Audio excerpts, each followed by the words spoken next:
First ఈ video చూడండి. Kohinoor diamond ని మీరు సికింద్రాబాద్ రైల్వే స్టేషన్ లో పేపర్ మీద పెట్టి అమ్ముతా అంటే మీరు 5 రూపాయలకి ఇస్తానన్నా కూడా ఇది నకిలీది అనుకుని ఎవడు కొండు.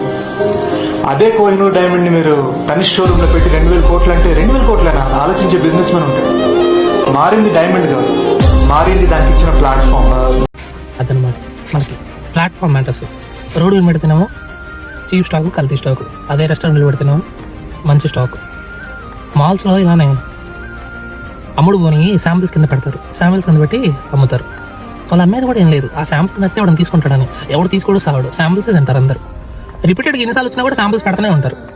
ఎందుకు వాళ్ళు సరిగ్గా స్టాక్ అయిపోవాలి. అది కల్తీ కాదు మళ్ళీ, ఎందుకంటే ఊరుకుతుంది కదా, ఊరుకొస్తే పినాలని అవుతారు. అది ఒప్పుకున్నా ఒప్పుకోపోయినా. ఈ రియల్కి కూలికి వచ్చిన అని చెప్పినా కూడా ఎంత పాపం చూస్తేనే మనకి అయ్యో అనిపిస్తుంది.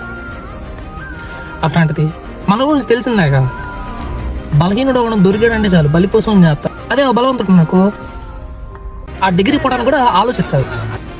ఏదో మాట్లాడాలి కొంతమంది, డైలాగులు లేకపోయినా సొంతంగా డైలాగులు క్రియేట్ చేసుకుని మాట్లాడాలి కొంతమంది.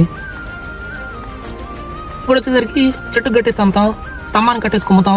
1-1 వదిలి పెడితే డబుల్ మ్యాచ్ పెడితే మక్కలు ఎదిగితే తంతాడు. అంతమంది కలిపి పాప నోట్లో బన్ను ఉంది. బన్ను ఉన్నప్పుడు వర్షం పడిపోయి క్వశ్చన్ మీద క్వశ్చన్లు ఎత్తే నోట్లోకి మింగేదానికి కూడా మీకు ఛాన్స్ ఇవ్వట్లేదు. ప్రతి దానికి ఒక ప్రొసీజర్ ఉంటుంది, ఫాలో అయితే బాగానే ఉంటుంది. ఇటు చేస్తే ఏముంటుంది, మీకేదో ఫేమ్ రావాలని మీరు పెట్టారు, మీకన్నా రివర్స్ కొట్టింది. బలహీనుడిని బలవంతుడు కొడితే బలవంతుని భగవంతుడు కొడతాడు. సల్దీరింది బాగా.